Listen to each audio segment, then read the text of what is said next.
Olá, pessoal! Aqui é a professora Mari e a nossa aula de hoje será sobre tratamento da informação. Vocês já viram gráficos no dia a dia de vocês? Aposto que sim, em muitas situações, não é? Então vamos aprender um pouquinho sobre eles? Primeiramente, a gente precisa saber o que é uma tabela. Tabela é uma representação de dados organizados por meio de linhas e colunas. Vamos ver alguns exemplos. Então, aqui nós temos uma tabela que registra o tempo. Então, nós temos aqui os dias da semana, o tempo, a temperatura mínima e a temperatura máxima. Aqui é uma tabela que é muito comum ser encontrada nas casas lotéricas, onde mostram os dias da semana e quais jogos acontecem em cada dia da semana. Aqui é uma tabela sobre jogos, né? Uma tabela que é anotado primeiramente as seleções, depois os pontos marcados, os gols marcados e os gols sofridos.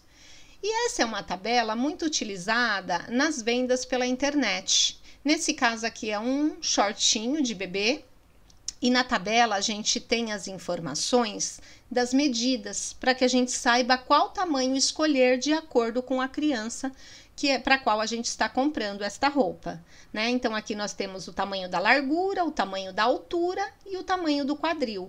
E de acordo com esse tamanho, eu vou medir na criança e vou verificar se eu preciso do RN, do P, do M, do G ou do GG. Agora, vamos ver o que é um gráfico. Gráficos são representações visuais utilizadas para exibir dados, sejam eles sobre determinada informação ou valores numéricos. Nós temos muitos modelos de gráfico, os mais variados possíveis. Essa aula nós vamos nos ater aos principais, não veremos todos esses. Nós vamos ver como se constrói, né, e como se utiliza os principais tipos de gráficos. Quais elementos eu tenho que ter nos gráficos? Bom, os gráficos são compostos por muitos elementos, mas tem 3 elementos que nós não podemos deixar de colocar. Um deles é o título. Nunca posso construir um gráfico sem colocar título, porque a pessoa que vai ler esse gráfico não vai saber do que se trata o gráfico. O outro são os números. Os números são os dados coletados para a construção do gráfico. E o terceiro item que não pode faltar é a legenda, porque se eu colocar simplesmente os números e não colocar uma legenda dizendo do que se tratam esses números, a pessoa que lê o gráfico não vai compreender devidamente, ok? Então, esses 3 elementos não podem ser deixados de colocar quando nós formos construir um gráfico. Tipos de gráficos. Vamos primeiramente ver o gráfico de colunas. Ele também é conhecido como gráfico de barra. Eles são usados para comparar quantidades ou mesmo demonstrar valores pontuais de determinado período. As colunas podem surgir de 2 maneiras, vertical ou horizontal. Normalmente, as colunas, quando estão vertical, é quando a gente fala que é um gráfico de colunas. E quando elas estão na horizontal, a gente chama de gráfico de barras. Outro tipo de gráfico que nós temos é o gráfico de linhas, também chamado de gráfico de segmento. Ele é usado para apresentar valores, sequências numéricas, em determinado espaço de tempo, ou seja, ele mostra a evolução ou diminuição de um fenômeno. Aqui, por exemplo, nós temos um gráfico que mostra o desempenho em matemática de 3 séries. O azul é o 7º ano, o vermelho o 8º ano e o amarelo o 9º ano. Então, quando a gente vê o traçado, a gente repara que a gente obteve uma evolução no desempenho de matemática, que vai desde 2008 até 2018. Mas esse azul, se a gente for olhar aqui, ó, 2014 para 2015, ó, a gente percebe que o azul ele teve uma queda, ele teve uma diminuição, que é o 7º ano. Então, a gente percebe que nesse ano de 2014 para 2015, o 7º ano teve uma queda no desempenho de matemática. Então, esse é um tipo de gráfico de linhas. Outro tipo de gráfico que nós temos é o gráfico de setores. Ele também é chamado de gráfico de pizza. Esse modelo ele recebe o nome pois tem a forma de uma pizza. ou seja, ele é circular. Eles são utilizados para reunir valores a partir de um todo, segundo o conceito de proporcionalidade. Então, a gente pega o todo, né, que a gente chama de 100%, e a gente vai dividir em setores circulares de acordo com a proporção.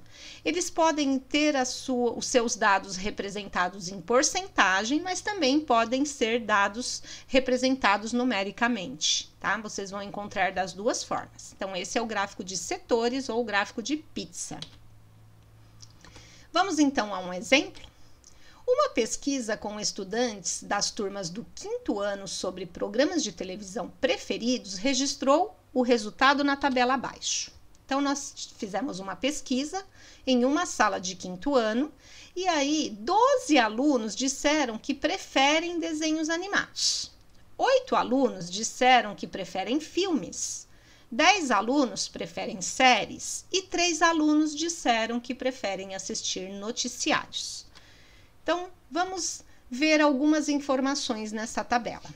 Qual o programa preferido pelos alunos? Então, basta eu olhar a coluna que tem os dados numéricos e verificar qual foi mais votado. Então, nós reparamos que o mais votado aqui foi o 12, que ele quer dizer desenhos animados. Então, desenhos animados é o programa preferido pelos alunos do 5º ano. Aí, outra pergunta. Qual o programa que os alunos menos gostam? Basta nós olharmos qual foi menos votado. Qual que foi menos votado? Noticiários. Então, o programa que os alunos menos gostam são os noticiários. E quantos alunos participaram da pesquisa? Como faremos, então, para descobrir? Basta a gente somar todos os votos. Então, aqui nós tivemos 12, com 8 dá 20, 20 com 10 dá 30 e 30 com 3, 33 alunos. Então, participaram da pesquisa 33 alunos. Então, a gente consegue tirar algumas informações simplesmente olhando para a tabela. Mas outra coisa que a gente pode fazer é pegar essa tabela e transformá-la em um gráfico de colunas. Então, olha como é que ficaria esse gráfico de colunas. Primeiramente, eu preciso colocar o título. Programas preferidos pelos alunos do 5º ano. Coloquei o título. Aqui, nesta linha de baixo, que a gente chama de eixo horizontal, eu vou colocar os programas, tá aqui, programas. Quais foram eles? Desenhos animados, filmes, séries e noticiários. Aí, eu vou traçar um outro eixo, que chama-se eixo vertical, e vou colocar os dados numéricos, que são as quantidades de alunos que votaram em cada programa. Então, eu coloquei aqui do 0 até o 14. Por que até o 14? Eu poderia ter parado no 12, basta eu olhar o máximo que o meu gráfico vai. Normalmente, a gente passa um pouquinho do ponto máximo, mas eu não preciso, por exemplo, colocar do 0 ao 100, sendo que eu só vou usar até o 12. Então, eu preciso aqui ter a noção de quais números precisam ser colocados nesse eixo. Então, eu coloquei do 0 ao 14 e fui dividindo de 2 em 2. Feito isso, nós vamos montar as colunas. Então, eu vou traçar a coluna de acordo com o dado da tabela. Então, o desenho animado, a minha coluna precisa subir até o 12.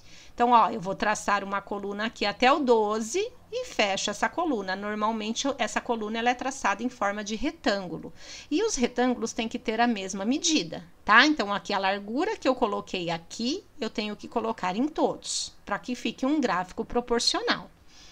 Aí, eu vou para os filmes. Filmes eu tenho 8, então eu vou subir a minha coluna até onde? Até o 8, olha aqui, ó, até o 8.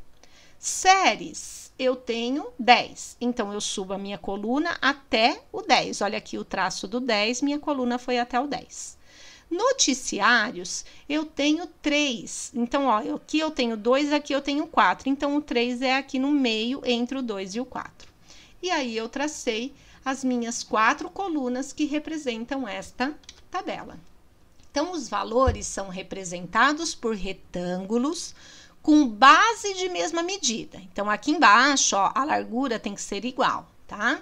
E as alturas são proporcionais aos números coletados na pesquisa. Então, essa altura foi 12, que foi o que eu encontrei na pesquisa. Essa altura foi 8, que é o que eu tenho aqui na tabela, e assim sucessivamente. Então, aqui nós temos os dados coletados representados através de um gráfico de colunas. Agora, vamos pegar esses mesmos dados e vamos representar em um gráfico de barra. Então, no gráfico de barra, o que nós temos aqui? Nós vamos representar muito parecido com as colunas, só que a gente inverte os eixos. Então, ó, aqui no eixo horizontal, nós temos a quantidade de alunos. E no eixo vertical, nós temos os programas, tá? Lembrando que também temos que colocar o título do gráfico.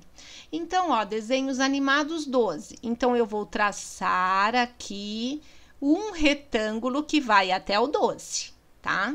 Lembrando que aqui, ó, tá vendo? A altura aqui de cada retângulo, ela é igual em todos os itens da minha pesquisa. O que vai variar aqui é o comprimento, representando as quantidades de alunos que votaram em cada um. Então, os desenhos animados eu tenho 12, os filmes foi até o 8, que é o que eu tenho aqui na tabela. As séries eu tenho 10 e os noticiários eu tenho 3, que vai exatamente no meio entre o 2 e o 4, tá? Então, os valores são representados por retângulos com largura de mesma medida e os comprimentos são proporcionais aos números coletados na pesquisa, tá? Então, ele é bem parecido com o gráfico de colunas, porém, a gente inverte os eixos aqui e eu formo barras na horizontal, ok? Agora, com essa mesma pesquisa, com essa mesma tabela, nós vamos montar os gráficos de setores.